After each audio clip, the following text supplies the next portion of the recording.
North east का मिजोरम और मिजोरम में आइजवाल नॉर्थ ईस्ट के जन्नत के तौर पर जाना जाता है। यहाँ की प्राकृतिक सुंदरता के लिए हर कोई यहाँ पहुँचता है और देखता है कि सुंदरता कितनी ज्यादा खास है। लेकिन हमेशा से ही 70 साल से ज्यादा हो गए रेल मार्ग का इंतजार था यहाँ के लोगों को, यहाँ के जनता को, यहाँ के सेना को, सबको इंतजार था कि आखिर रेल मार्ग कब बनेगा।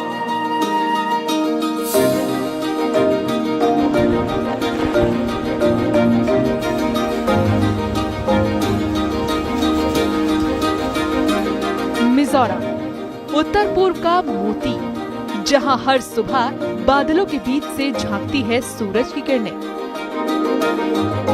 जहां पहाड़ों की हरियाली आंखों को सुकून देती है। लेकिन इन खूबसूरत पहाड़ियों की सबसे बड़ी चुनौती थी ट्रांसपोर्ट।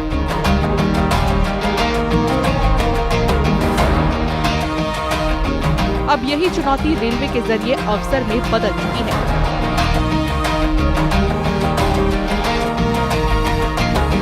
आपने इससे पहले ऐसा रेल मार्ग नहीं देखा होगा जहां पर कई बड़े सुरंग हैं, कई बड़े ब्रिजेस हैं, कई बड़े बड़े पहाड़ भी हैं जिनके बीच से ये पूरा रेल मार्ग गुजरेगा। तो इंतजार खत्म हो चुका है यहाँ की जनता का, यहाँ की सेना का, यहाँ के लोगों का। चाहे वो कोई माल हो या फिर सफर तय करना हो, 7-7 घंटे 8-8 घंटे लगते थे यहाँ तक पहुँचने में कई लोगों को, लेकिन अब कुछ ही समय में यहाँ पर लोग पहुँच सकते हैं। पर्यटन को बढ़ावा मिलेगा, रोजगार को बढ़ावा मिलेगा और कनेक्टिविटी और भी ज्यादा खास होगी। 8,071 करोड़ रुपए की लागत से बनी 51.38 किलोमीटर लंबी बायरबी सायरंग रेल लाइन 4 स्टेशनों हरतकी, कानपुई, मोलखांग और सायरंग को जोड़ती है। इस रेल लाइन में 45 सुरंगें, 153 पुल और 114 मीटर ऊंचाई तक के मेगा ब्रिज शामिल हैं। 29 नवंबर 2014 को प्रधानमंत्री नरेंद्र मोदी ने इसकी आधारशिला रखी थी और 10 जून 2025 को ये प्रोजेक्ट पूरा हो गया। इस प्रोजेक्ट की सबसे बड़ी उपलब्धि है कठिन पहाड़ों और घाटियों में सुरक्षित ट्रैक बिछाना। 1.8 किलोमीटर लंबी सबसे बड़ी सुरंग है। 31% ट्रैक सुरंगों के भीतर ही है। 23% हिस्सा पुलों पर है। हर जगह इंजीनियरिंग का नया रिकॉर्ड बना। यही नहीं, सुरंगों के किनारे पर मिजोरम की संस्कृति को दर्शाते भित्ति चित्र भी बनाए गए हैं। अमित शर्मा जी हमारे साथ मौजूद हैं। अमित जी, क्या खासियत है इस पूरे ट्रैक की, सुरंग की? देखिए, इस पूरे ट्रैक और सुरंग की सबसे बड़ी तो यही खासियत है, जैसे आपने कुछ समय पहले देखा कि कश्मीर में रेल गई थी, बहुत सी सुरंगें और बहुत से बड़े बड़े ब्रिजेस बने हैं, आर्किटेक्चरल मार्वल है। ये एक दूसरा नमूना भारतवर्ष में नॉर्थ से नॉर्थ ईस्ट के एक्सट्रीम में आकर, जो ये एक ऐसा राज्य है जो 2 इंटरनेशनल बॉर्डर्स जहाँ पे लगते हैं, एक बांग्लादेश है, एक म्यांमार है, तो वो 2 बॉर्डर्स को साथ लगता हुआ ये एक ऐसा राज्य है जो चौथा नॉर्थ ईस्ट का राज्य है जो कवर किया गया है। और हमें ये बताते हुए खुशी हो रही है कि इस रूट पे फर्स्ट टाइम रेल आई है हमारे माननीय प्रधानमंत्री जी के विजन के अकॉर्डिंग। और आप देख रहे होंगे, बात करते करते भी बीच में टनल है, बीच में ग्रीनरीज है, तो ये बहुत खूबसूरत है। और किसी ने नहीं सोचा था कि इतनी प्रकृति की सुंदरता के बीच से हम गुजरेंगे। वो हो रहा है, मतलब इम्पॉसिबल को पॉसिबल किया गया। इम्पॉसिबल को पॉसिबल किया गया है।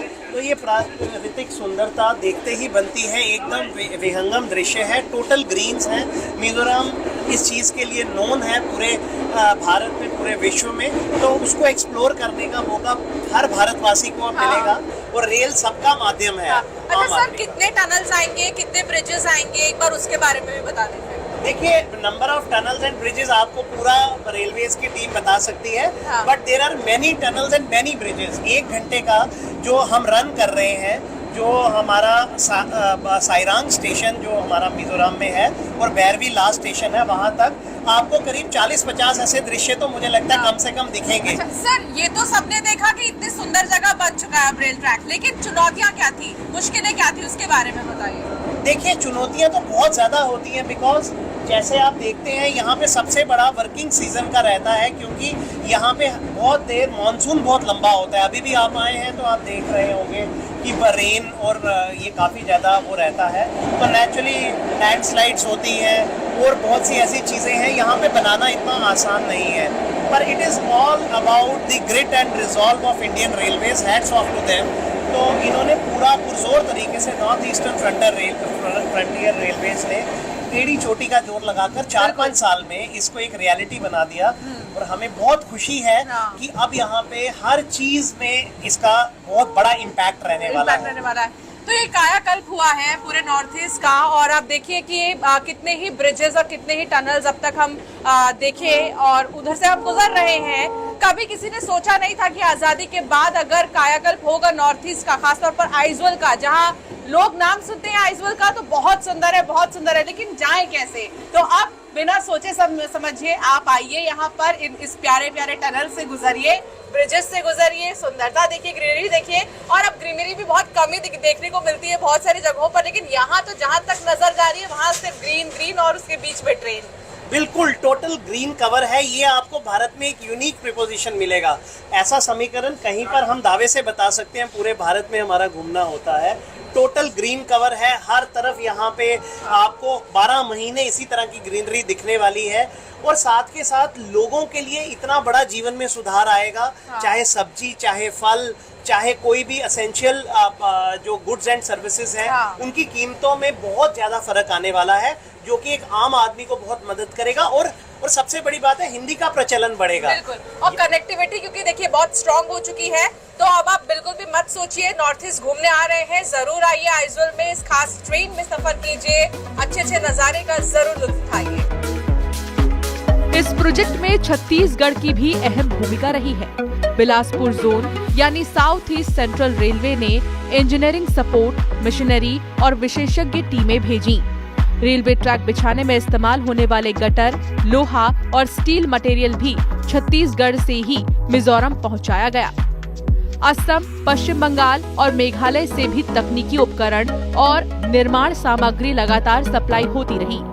मॉनसून, भूस्खलन और पहाड़ी दरारों जैसी चुनौतियों के बीच इन राज्यों के सहयोग से प्रोजेक्ट अब अपने मुकाम तक पहुंचा है।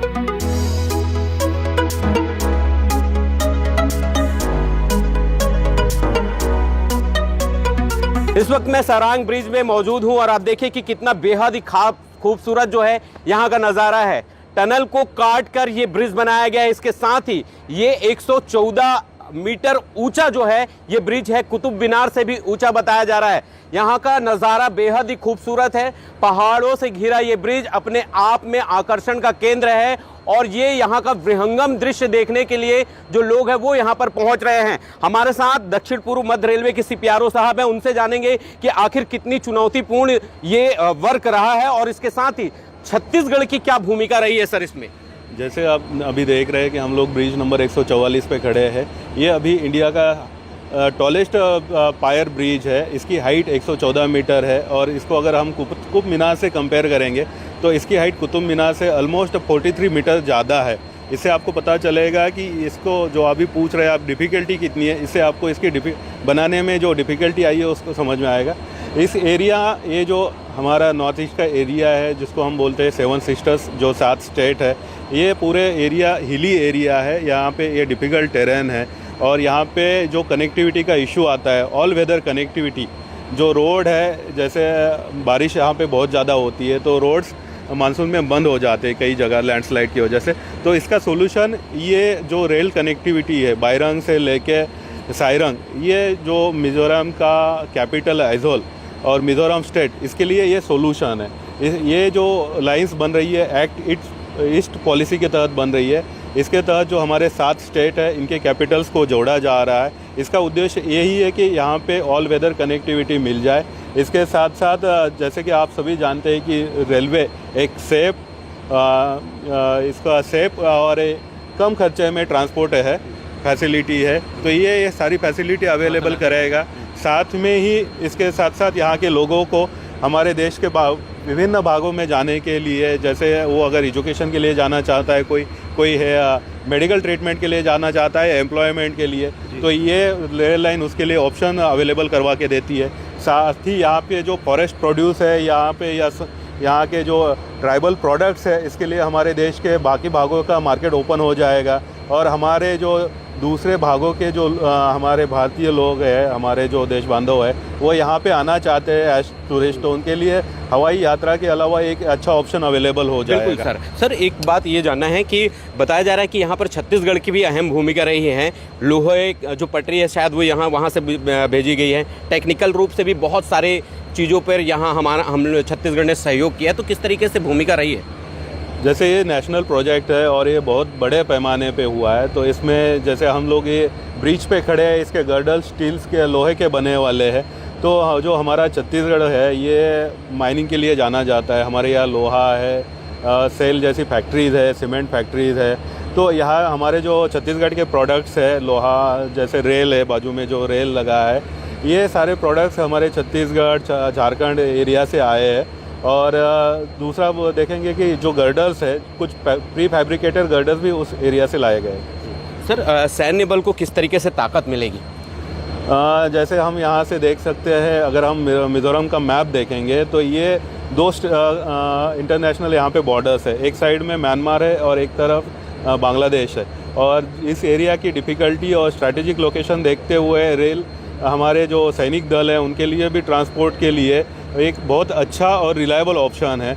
तो ये सब देखते हुए इस लाइन का बहुत ज़्यादा स्ट्रैटेजिक इम्पोर्टेंस है। और जैसे मैं बताना चाहूँगा कि यहाँ से म्यांमार नज़दीक है और हमारा जो मल्टी मॉडल कनेक्टिविटी प्रोजेक्ट है, जिसके तहत हमारे सरकार प्लान कर रही है कि यहाँ हमारे जो नॉर्थ ईस्ट के 7 स्टेट है, इनके लिए एक अल्टरनेट रूट अवेलेबल हो जाए। अभी जो चिकन नेक का इशू है, उसका सोल्यूशन हम लोग एक कलादान मल्टी मॉडल प्रोडक्ट से निकालना चाहते हैं। तो यहाँ से फ्यूचर में म्यांमार की बॉर्डर तक रेलवे लाइन को लेके जाएगा और उसका अभी वो प्लानिंग स्टेज में है। बिल्कुल, देखिए ये हमारे साथ सिपियारो साहब है जो बेहद ही खास जानकारी बता रहे हैं कि इस रेल लाइन के बिछ जाने से क्या फ़ायदा होने वाला है मिज़ोरम को, और मिज़ोरम किस तरीके से भारत के मानचित्र में एक अपनी नई छाप छोड़ने जा रहा है।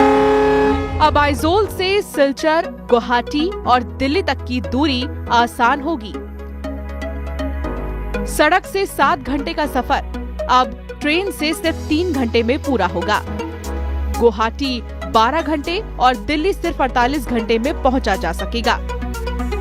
माल ढुलाई सस्ती होगी, बाजारों में महंगाई घटेगी और स्थानीय उत्पादों को नई मार्केट मिलेगी। अभी इस बार मिजोरम ने पहले बार रेल देखा है। मतलब भैरवी में तो था, मगर इधर तक आइजोल का बीच तक अभी ये पहले बार है।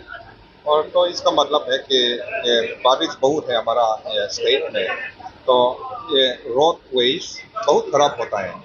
तो अभी तो वो डिफिकल्टी अभी हटा देगा ये रेलवे ने। अल्टरनेटिव रूट अभी आ चुका है। इसका मतलब है कि अल्टरनेटिव रूट ऑफ ट्रांसपोर्ट अभी मिला है। तो this will boost the this one development in the state. हम बहुत खुश है और it will boost our economy as well, and then हम इनकम जैसे क्या फायदे होंगे, क्या बेनिफिट क्या मिलेगा? बेनिफिट्स तो बहुत है। मतलब वो सिर्फ not only economic wise but travel expense and then goods cheaper prices. So for the first time ever we're going to have railway here in Mizoram, and we believe that this is going to boost our economy. And not only that, but it will help us for easier travel to other states and lesser expenditure spent on transportation of goods. So I believe that it's going to boost our economy and bring a lot of development in the state. इस rail line से सिर्फ नागरिकों और व्यापार को फायदा नहीं, बल्कि देश की सुरक्षा को भी मजबूती मिलेगी। म्यांमार बॉर्डर के नजदीक इस कनेक्टिविटी से सेना और सुरक्षा बलों की आवाजाही तेज होगी। उपकरण और रसद समय पर पहुंच सकेंगे। मणिपुर का इम्फाल और साथ ही साथ सिक्किम में भी काम चल रहा है सेवक रेंको प्रोजेक्ट पे। तो सन 2029 तक पूरा का पूरा नॉर्थ ईस्ट का जो कैपिटल्स है वो रेलवे नेटवर्क से कनेक्ट हो जाएगा, जिससे कि यहाँ जो सालों से कनेक्टिविटी की समस्या रही है, यहाँ से लोग देश के अन्य भागों में जाने के लिए अनेक समस्याएं होती है, तो वो सारे दूर हो जाएंगे। तो ये जो हमारा चौथा कैपिटल है, ये मिजोरम की राजधानी आइजॉल को भारतीय रेलवे की मुख्य धारा से जोड़ रही है, ये वाली रेलवे लाइन। तो एक स्टेज अभी हम लोग शुरू कर रहे हैं ये अपना सफ़र साइरान से, जो कि आइजॉल का मेन स्टेशन है, और यहाँ से हम लोग जाएंगे भैरवी तक। भैरवी ऐसा स्टेशन है जो पहले से था और असम और मिजोरम के बॉर्डर में आता है वो भैरवी स्टेशन। वहाँ तक पहले रेलवे कनेक्टिविटी थी सन 2000 पहले 1991 के आसपास उसमें मीटर गेज की लाइन बनी थी। उसके बाद सन 2015-16 में उसको ब्रॉड गेज किया गया, और साथ ही साथ सन 2014 में ये नए प्रोजेक्ट का शिलान्यास किया था प्रधानमंत्री जी ने, और वो काम अभी 11 साल में जाके अभी संपूर्ण हो चुका है।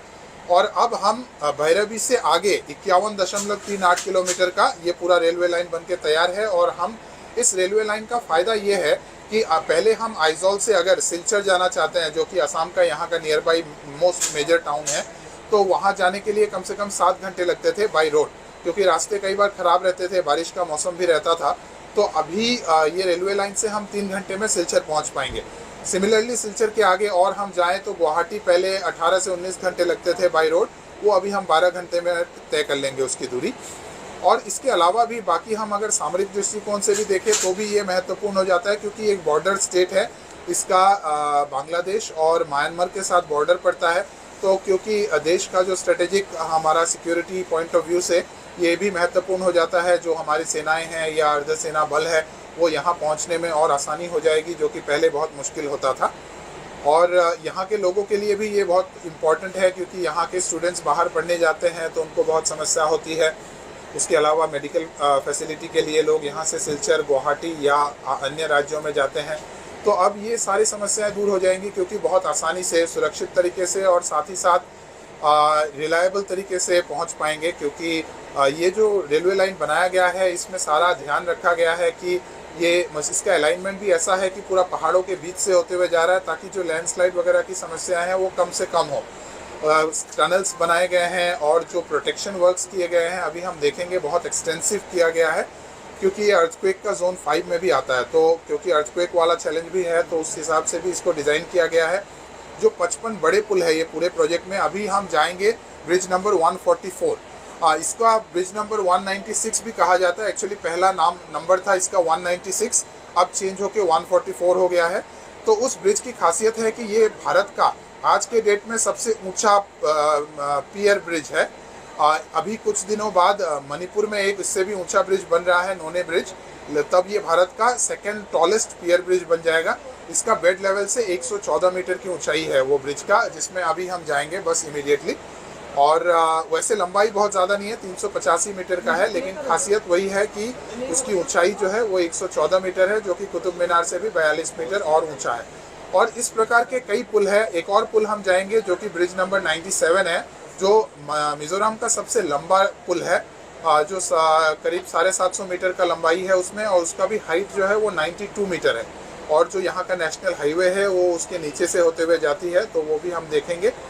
इसके अलावा हम लोग एक टनल देखेंगे। तो टनल में यहाँ पे कुल 48 सुरंगें हैं, जिसमें बहुत लंबे सुरंग नहीं है, लेकिन वो छोटे छोटे बहुत सुरंग हैं।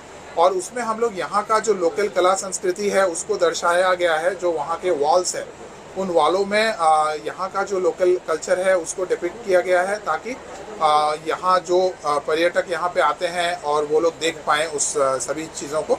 तो वो भी हम लोग दिखाएंगे। हम लोग ब्रिज नंबर 97 भी दिखाएंगे। साथ भी हम एक रेलवे स्टेशन में भी रुकेंगे, मौलखाम। सारे रेलवे स्टेशन एक प्रकार के हैं, तो इसीलिए हम लोग एक ही रेलवे स्टेशन पे रुकेंगे और फिर हम भैरवी तक जाएंगे। IRCTC और मिजोरम सरकार ने अगस्त 2025 में टूरिज्म को बढ़ावा देने के लिए MOU साइन किया है। गुवाहाटी से आगे नॉर्थ ईस्ट की खोज नाम से टूरिस्ट ट्रेन चलाई जाएगी, जिसमें आइजॉल मुख्य डेस्टिनेशन होगा। इससे रोजगार और स्थानीय कारोबार को भी नई ताकत मिलेगी। देखिए, ये एक बहुत बड़ा गेम चेंजर है। नॉर्थ ईस्ट में ये चौथा एक कनेक्टिविटी स्टेट का बनने जा रहा है, और पूरे भारत को एक बहुत बड़े एक सुनहरी मौका है।